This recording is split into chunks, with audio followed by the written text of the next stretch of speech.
Management करणं थोडक्यात, okay नाही. प्रत्येक हॉस्पिटल म्हटलं की सगळ्यांना इंजेक्शन आठवतं, ओके नाही. आता रोजच आपण राहतो म्हणजे आपल्याला सवय लागली, पण छोट्यापासून मोठ्यापर्यंत हॉस्पिटल म्हटलं की सुईची सगळ्यांना भीती वाटते. आणि ही सुई आहे कशी डेंजर, कारण की सगळ्यांसाठी ती रिस्की आहे. पेशंटसाठी आपण जरी हेल्पफुल असेल तरी ती जर वेस्टमध्ये प्रॉपर सेग्रिगेट झाली नाही तर त्यामुळे होणारे अपाय किंवा होणारे साईड इफेक्ट वेगळे आहेत, बरोबर. आणि त्यात जर ती पेशंट पॉझिटिव्ह पेशंटची असेल आणि ती जर ट्रीट झाली कोणत्या वर्करला, हेल्थकेअर वर्करला, त्यामुळे त्याला प्रॉब्लेम्स होऊ शकतात लाईफमध्ये. आणि ते पण काही थोड्या दिवसासाठी नाही तर लाईफ लॉंगपर्यंत त्याला त्या प्रॉब्लेम्सला फेस करावं लागतं.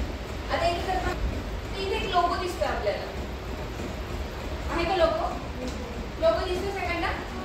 आहे ना. इकडे सगळ्या सिरिंजेस दिसतात आपल्याला, बरोबर. आणि इकडे पण हे काय बरं, डेंजर साईन. जिथे जिथे तुम्हाला म्हणजे डेंजर साईन कुठे कुठे असं, सपोज एक लाईटचं हे असतं डीपी बॉक्स, ओके ना, डीपी बॉक्स, त्याच्यावरती हा डेंजरचं असतं. डेंजर म्हणजे काय, खतरा, बरोबर. तर त्यामुळे खतरा का असेल बरं हे आपण पुढे पाहू. हा सिम्बॉल याच्यामध्ये आपण का दिला आहे, सध्या फक्त आपण इमेजेस पाहूयात. त्या इमेजेसमुळे तुम्हाला बऱ्याच साऱ्या गोष्टी कळणार आहेत, कारण आपलं ऑब्झर्वेशन जेवढं असतं. इथे काय दिसतंय, एक गाडी आहे, बायोमेडिकल वेस्ट. हे सगळे बायोमेडिकल वेस्टचे बीन्स आहेत, ओके ना, डस्टबिन आहेत. वेगवेगळे कलर्स आहेत. कलर्स का, त्यांना आवडलं म्हणून त्यांनी कलर दिलाय का तो नाही, तर तो प्रोटोकॉल वाईज ज्या कलरचा आहे त्याप्रमाणे आपण बायोमेडिकल वेस्ट हे सेग्रिगेट करतो, बरोबर. आता बायोमेडिकल वेस्ट म्हणजे काय, बायोमेडिकल वेस्ट म्हणजे काय, कोण सांगू शकेल बायोमेडिकल वेस्ट म्हणजे काय? वर्षा काय बरं, बायोमेडिकल वेस्ट?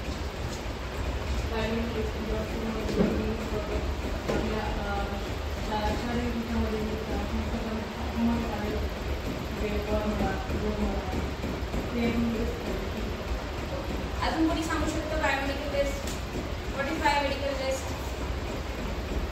मराठीत सांगा, तुम्हाला जे समजलं असेल ते सांगा. वेस्ट तो कोई भी रहता है, खाने का भी वेस्ट रहते हैं, ओके. और प्रतिभा,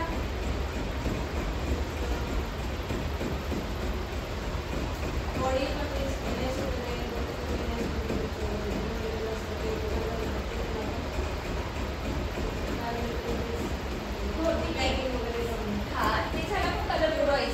बायोमेडिकल वेस्ट म्हणजे काय? आपण प्रत्येक वेस्ट म्हणतो biomedical waste management, biomedical waste segregation, protocols, पण हे बायोमेडिकल वेस्ट म्हणजे काय?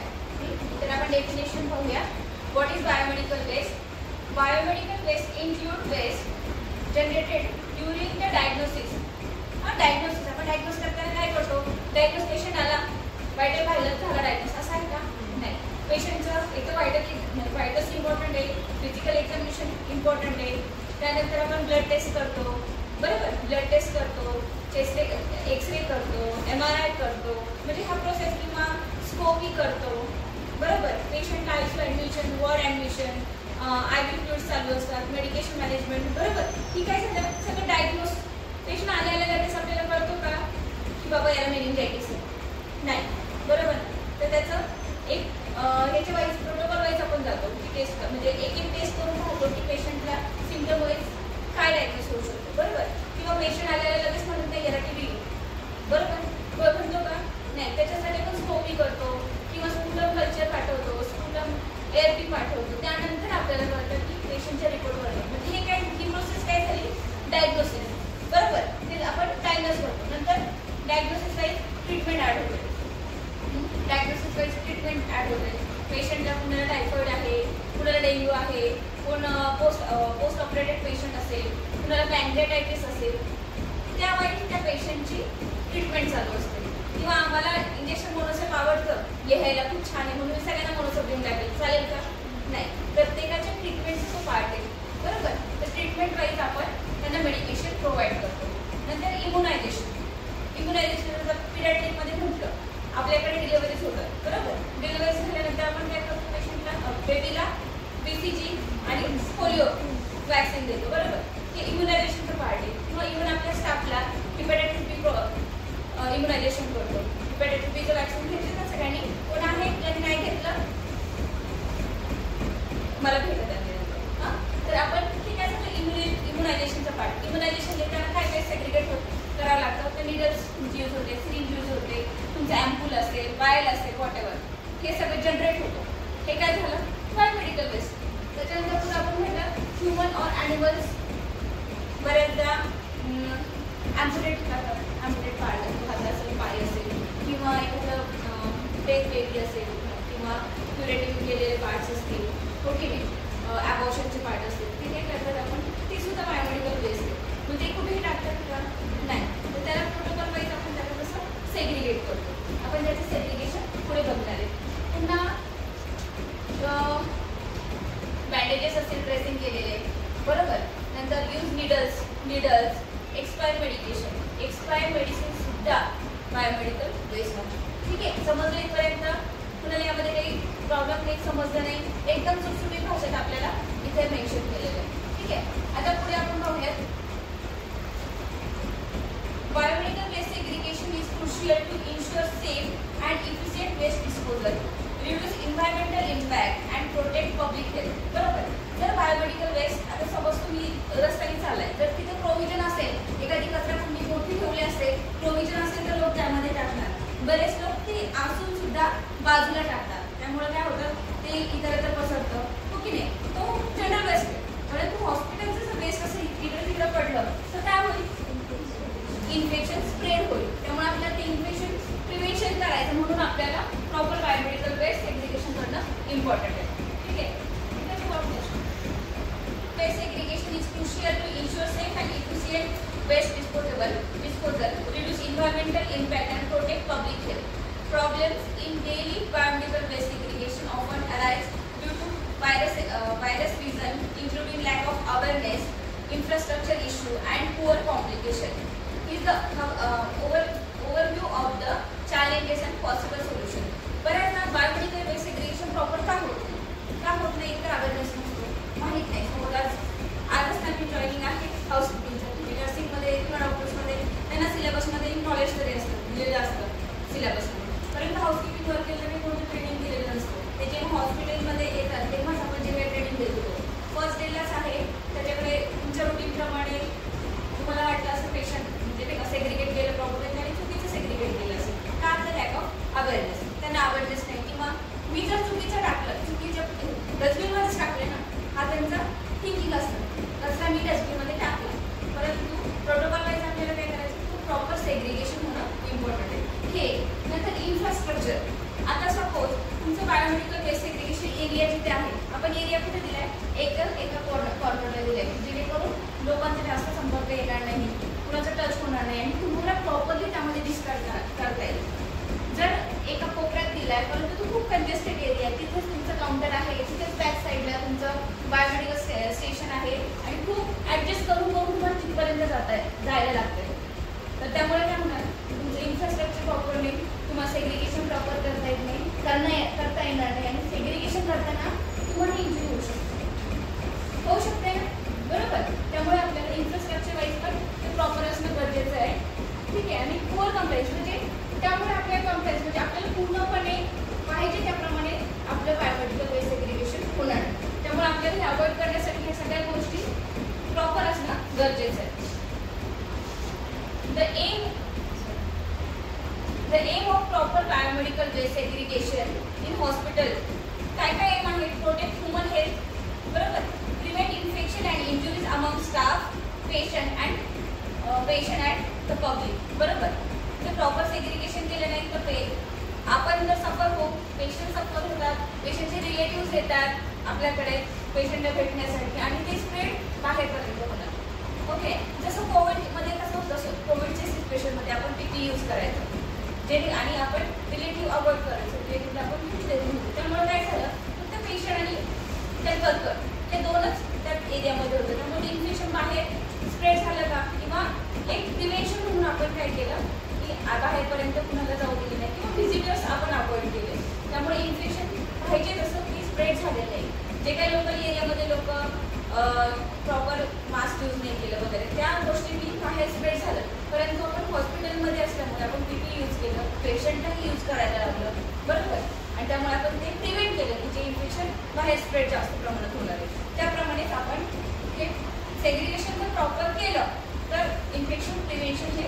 100% होणार आहे. नंतर ensure environmental safety, avoid pollution and enable safe waste treatment. Suppose property आता आपला ग्राउंड फ्लोअरला आहे, बॅक साईडला बायोमेडिकल स्टोरेज, बरोबर. डेली वेस्टवरती ती गाडी येते, सगळं आपण करत देतो, परंतु हॉस्पिटलचा सगळा कलेक्ट केलेला जो बायोमेडिकल वेस्ट आहे आपण तिथे स्टोर करतो. जे आपल्या कलर कोडिंग आहे, रेड आहे, येलो आहे, ब्लू आहे, 4 कंटेनर आहेत, बरोबर. पुन्हा ओटीतले काही पार्ट असेल, ॲम्प्युटेड पार्ट असेल, प्लासेंटा असेल, ह्या सगळ्याचं स्टोरेज त्याचं वेगवेगळ्या ठिकाणी त्याचं स्टोरेज बॉक्स केलं. प्लासेंटा जरी असला तरी त्याला लॉक अँड की आहे, ॲम्प्युटेड पार्ट असेल तर तो आतमध्ये ठेवून त्याला लॉक अँड की करावं लागतं, बरोबर. आणि हे आपल्याला प्रोटोकॉल वाईज आपण पुन्हा सबमिट करतो. सबमिट केल्यानंतर किती केजी आहे, त्यांची सिग्नेचर होते, कुणी दिला, कुणी रिसीव्ह केला, याची सिग्नेचर असते, बरोबर. त्यामुळे हे जर प्रॉपर वेळी केलं तर ते इतरत्र पसरणार नाही आणि प्रॉपर सेग्रिगेशन केल्याचा आपल्याला नक्कीच फायदा होईल. नंतर कंप्लाय विथ रेग्युलेशन, अडेड to legal and ethical based standard, बरोबर. लीगल का, तर बऱ्याचदा आपण न्यूजमध्ये वाचतो, बरोबर, की बाबा जरी का न्यूबॉर्न कचरकुंडीमध्ये सापडलं कुठेतरी, हां, किंवा काहीतरी ॲम्प्युटेड पार्ट इकडे पडले होते, तिकडे पडले होते. बऱ्याचदा मूवीज असतात, प्रत्येक टप्प्यावरती एका ठिकाणी हात पडलेला असतो, एका ठिकाणी पाय पडलेला असतो. म्हणजे हे जे आहे ते आपल्याला रोखायचं आहे, बरोबर. इथे लिगली मीन्स काय, तर लिगली बाबा आता अबॉर्शन, प्रत्येक कुणी अबॉर्शन करू शकतं का, नाही. ज्या हॉस्पिटलमध्ये परमिशन आहे त्याच ठिकाणी अबॉर्शन होऊ शकतं. अबॉर्शन करायचं म्हणजे कुणी यावं करावं असेल का, नाही. त्यासाठी आपल्याला लिगली पेपर्स असतात, त्यांचा पूर्ण रेकॉर्ड ठेवावा लागतो, पेशंटची यूएजी ठेवावी लागते, पेशंटची सगळे डिटेल्स, कन्सल्टेशनचे प्रॉपर नोट्स वगैरे ह्या सगळ्या डेटा आपल्याला ठेवावं लागतो. आपल्याला गव्हर्नमेंटला पाठवतो, म्हणजे काही नाही, लिगली आहे, बरोबर. आणि असं जर तुमच्या कोणत्याही डस्टबिनमध्ये ॲम्प्युटेड पार्ट किंवा अबॉर्शनचे काही पार्ट त्याच्यामध्ये सापडले तर तो लिगल इश्यू होऊ शकतो आणि त्याच्यामुळे आपल्याला त्याची शिक्षा होऊ शकते कायद्याने. त्यामुळे आपल्याला लिगली आणि इथिकली प्रॉपरली सेग्रिगेशन करणं गरजेचं आहे आणि आपल्याला त्याचं डॉक्युमेंटेशन ठेवणं गरजेचं आहे.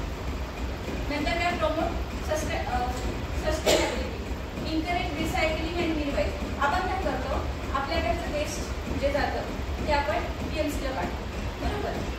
तिथं रिसायकलिंग होतं. आपला इथून गोल काय आहे, proper segregation. Enhance workplace safety, protect healthcare worker from hazardous exposure. प्रत्येकाची आपली ड्युटी किती तास असते, 8 तास, नाईट 12 तास, बरोबर. जर तुम्ही ज्या काउंटरला बसता त्या ठिकाणी काउंटर क्लीन नाही आहे, काउंटर क्लीन नाही आहे आणि मेडिसिन देऊन आले, खिशात सिरिंजेस असेल, काउंटरला कोणी सिरिंजेस ठेवले, कुणी निडल्स पिक करायला घेतले, कुणी डस्ट टाकली, असं जर सगळं अस्ताव्यस्त असेल तर हमखास आपल्याला इन्फेक्शन होणार की नाही. किंवा इनिझेट केलं नसेल पण गॅस सिस्टरने तिथं ओपनली सगळं टाकायचं, इन्फेक्शन होणार की नाही, बरोबर. त्यामुळे आपल्याला आपल्या वर्करला जे हेल्थकेअर वर्कर आहे त्यांनी त्याचे इम्पॉर्टन्स जाणून त्या प्रकारे प्रॉपर वर्क करणं खूप गरजेचं आहे. त्यामुळे आपला वर्कप्लेस जो आहे तो आपल्याला हेल्दी राहणं इम्पॉर्टंट आहे, ठीक आहे. Build public trust, showcase responsibility and accountability in waste management. आता याच्यामध्ये अकाउंटेबिलिटी म्हटलं तर आपल्याकडे प्रत्येक हॉस्पिटलला एक रजिस्टर असतो.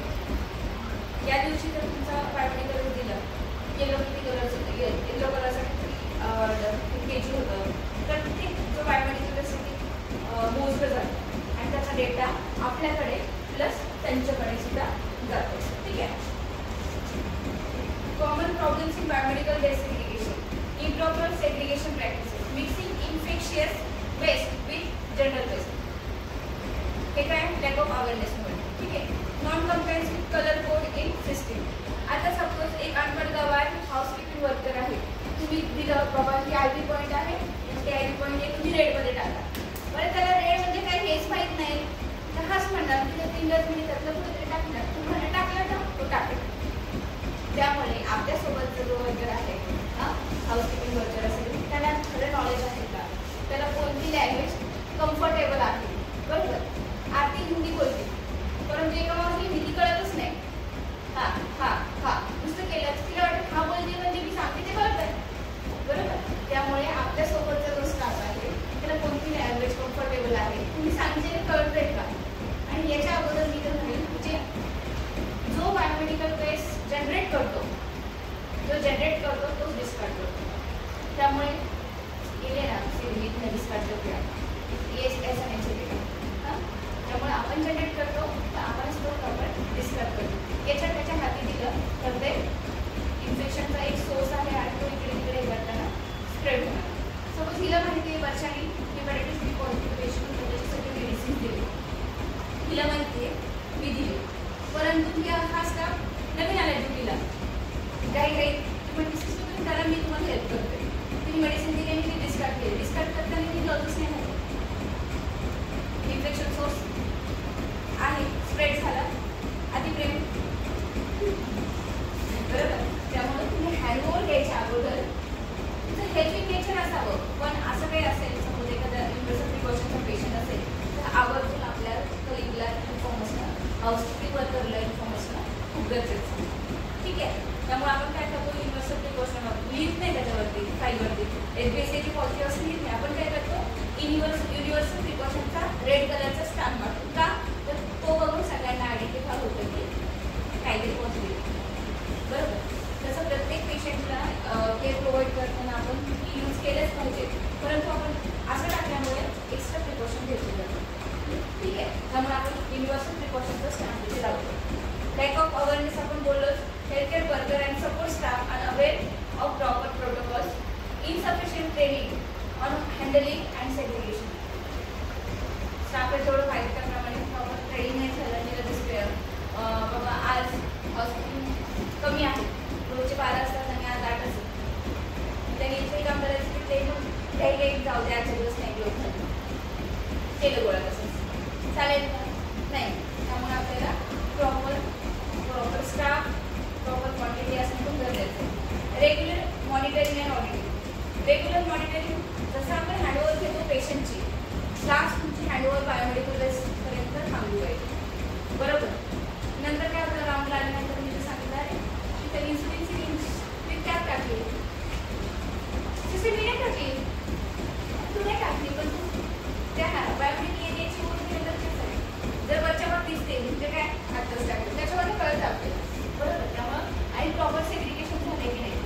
उद्या जर चुकीचं सेग्रिगेशन झालं, तुमचं एरर फॉर्म झालं बाबा मिस्टेक झाली असं तसं, तुम्ही कसं काय ॲक्सेप्ट करणार माझ्याकडनं झाली तर तुझ्याकडनं झाली मी कसं सांगणार. त्यामुळे आपल्याला आणि जर कोण चुकीचं करत असेल तर आयडेंटिफाय करून आपल्याला ट्रेनिंग देतात बरोबर. त्यामुळे जो लॅक ऑफ अवेअरनेस आहे, अवेअरनेस आपल्याला त्यांचा वाढवायचा आहे. जर कोण चुकत असेल तर त्यांच्यामध्ये आपल्याला इम्प्रूव्हमेंट करायची. त्यामुळे बायोमेडिकल बेस्ड एरियाची ओळख घेणं पण खूप इम्पॉर्टंट आहे. ठीक आहे. तुम्ही जर पाहिलं तर आपण जेव्हा बायोमेडिकल बेस सगळं देतो त्याच्यावरती बारकोड असतो. बारकोड आता सगळं पुण्यातलं सगळं जो बेस्ट येतो फास्कोला येतो, कॉर्पोरेशनचं फास्कोला. ठीक आहे. तर त्या ठिकाणी आता सपोज आपल्या बॅगमध्ये त्यांना मिक्सिंग सगळं बायोमेडिकल बेस सापडलं बरोबर. ते कसं करणार की काय करायचं बारकोड सुरू झाला हो की नाही. सगळ्यांनी एक्झाम दिल्यात ना, सगळे एक्झाम देऊनच आलेत ना. हां तर तिथून बारकोड सुरू झाला. बारकोडने काय होतं आयडेंटिफाय होते की हा हे बायोमेडिकल बेस्ड काय तुलाची. त्यामुळे प्रत्येक ते मॅन्डेटरी आहे की प्रत्येक हॉस्पिटलला एक बायोमेडिकल बेससाठी आपल्याला बारकोड प्रोव्हाइड केलेलं असतं. त्यामध्ये आपल्या हॉस्पिटलचं नाव असतं. ठीक आहे. त्यामुळे बारकोड सिस्टीम याच्यासाठी इम्पॉर्टंट आहे. तर कोणत्या हॉस्पिटलमध्ये चुकीचा प्रकार होत असेल, चुकीचं सेग्रिगेशन होत असेल तर आपल्याला ते समजलं पाहिजे आणि तसं त्याप्रमाणे त्यांना इंटिमेट करणं पण गरजेचं आहे. सगळ्यांना समजलं अशी मी आशा करते बरोबर आहे का. फक्त एकदा बघू कोणत्या कलर कोडमध्ये काय येतं. येलोमध्ये काय येतं infectious waste, pathological waste, anatomical waste, त्याच्यामध्ये काय ॲम्प्युटेड पार्ट असेल, ऑर्गन असेल, body parts, tissue, human tissue. Okay. नंतर सॉईल वेस्ट, त्याच्यामध्ये तुमचं बॉडी फ्लुइड्स वगैरे सगळं येतात. Expired medicines, okay, discarded linen, mattresses, ठीक आहे, microbiology, biotechnology and other laboratory waste. ठीक आहे. रेडमध्ये काय काय येतं IV बॉटल्स येतील, कॅथेटर येतील, IV सेट येतील, डिस्पोजेबल सिरिंजेस विदाउट नीडल आणि plastic bottle, blood bag. Blood bag आपण सेपरेट देतो इथं. ठीक आहे. त्यानंतर ब्ल्यू कशासाठी असतो वगैरे जे काही शार्पसाठी आपण वापरतो. त्याच्यामध्ये ग्लास, मेटॅलिक इम्प्लांट वगैरे ब्ल्यूमध्ये जातो. इम्प्लांट असतं ना पेशंटला, हां ठीक आहे. नंतर व्हाईट पंक्चर प्रूफ कंटेनर, हां PVC कंटेनर बोलतो, पंक्चर प्रूफ कंटेनर. याच्यामध्ये सगळ्या निडल्स, प्लेट्स, स्काल्प हे त्याच्यामध्ये जातं. आणि ब्लॅक काय जनरल बेस. आपण मग अशी एक व्हिडिओ काढला त्याच्यामध्ये एक ब्लॅक कलरचं मागून डोकत होता. तो काय म्हणतो, हा मिस बिरादरी की नाहीये, म्हणजे बायोमेडिकल वेस्टमध्ये ब्लॅक येत नाहीये, बरोबर. त्यामुळे आता आपल्याला लास्ट एक कलर कोडिंग शिकलो. कलर कोडिंग पण काय काय बायोमेडिकल वेस्ट आहे येलो, रेड, ब्ल्यू आणि white puncture proof container. Black हा काय त्याला इकडे इन्क्लूड करायचं नाही. समजलं सगळ्यांना. याच्यामध्ये कुणाला काही प्रॉब्लेम्स काही समजलं नाही किंवा तुमच्या काही शंका असेल बाबा हे कशात डिस्कार्ड करायचं असं काही आहे का? सगळे बघते सुद्धा राहूया. काही असतं ना, बऱ्याच जणांचं असं होतं की आपण जे BSL करतो बरोबर, ती स्ट्रीप कुठं टाकायची, ग्रेड. बरेच जण काय टाकत होते, शार्पमध्ये टाकतो आपल्या निडलचे टाकले. रेडमध्ये काय होतं, प्लास्टिक बरोबर. आता बऱ्याच जणांचं हेही कन्फ्युजन होतं की ग्लोव जे आहे यूज केलेले ते मी येलोमध्ये टाकतो का रेडमध्ये टाकतो का. तर सपोज ड्रेसिंग केलंय किंवा काय, तर त्यांचं असं मत होतं की त्याला ब्लड लागलेलं असतं, इन्फेक्टेड असतात, मग ते येलोमध्ये जातील. असं नाही. जे रबर आहे येलो म्हणजे इन्फेक्शियस आणि रेड म्हणजे कॅन्टामिनेटेड. ओके. त्यामुळे आपल्याला जे रबरचं आहे ते आपल्याला रेडमध्येच टाकायचं. ते काय प्लास्टिक ते कन्फ्युजन करण्यासारखे आहे किंवा आपल्याला इकडे टाकायचं इकडे टाकायचं, तर त्यामध्ये कन्फ्युज व्हायचं नाही. ठीक आहे. समजलं सगळ्यांना? समजलं. याच्यामध्ये परत कन्फ्युजन आहे ना, मेट्रोची बॉटल कुठे टाकून पॅरासिटामॉलची कुठे टाकू असं नाही ना. जे प्लास्टिक आहे ते रेडमध्ये जाणार, येलोमध्ये काय काय जाणार, तुमच्या बॉटलमध्ये सगळं. समजलं सगळ्यांना? मॅडम तुमचं काही वेगळे आहे का तुम्ही क्लासला बायोमेडिकल वेस्ट रिलेटेड? येस.